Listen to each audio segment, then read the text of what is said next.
What's up sa inyo? Dahil ako naman hindi marunong mag-rap, pero papakitaan ko naman kayo ng rap. Pero pag nagpagaling kayo sa kotseng luma, pero hindi naman kayo yung maluluma, dahil ayun ay binebenta, dahil hindi naman yung sinusuportahan. Kagaya ng mga tao, hindi naman bagay sa kotse na yon, dahil hindi naman kayo ay sikat doon.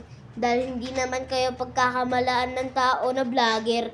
Dahil sobrang hindi naman kayo mga vlogger.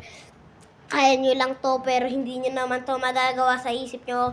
Ang mga kotse na yan ay iba-brand new, pero bukas hindi na yan gawa. Dahil sa sobrang luma, pati yung nagtitinda luma, pati yung kanyang barbershop napakaluma, yung mga upuan sobrang luma, pati yung mga gamit niya sa mental hospital, sobrang pangit talaga ng mga sokyan niya. Pero napakarami niyang ginagawa doon posters, pero hindi naman doon pumapasok ang mga kanyang kotse dahil hindi naman doon ay parkingan. Ginagawa nga yung parkingan, pero naawawa na siya sa mga kotse kaya hindi niya na yun dahil sobrang ganda ng kotse niya, hindi na siya mapabilib. Dahil siya sobrang bilib, pinapasok niya lahat ng mga kotse, tapos paglabas ng mga ospital, napakarami niya nang nakikitang kotse.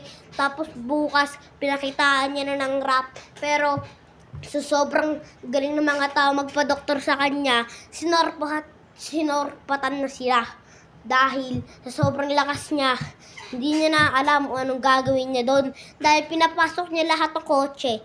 Kaya hindi na nakikinig ang mga tao dahil sa kanyang ginawa. Kasalanan mo to dahil pinapasok mo yung kotse mo. Kasalanan mo to dahil hindi mo naman yung pinapapasok, diba, ospital.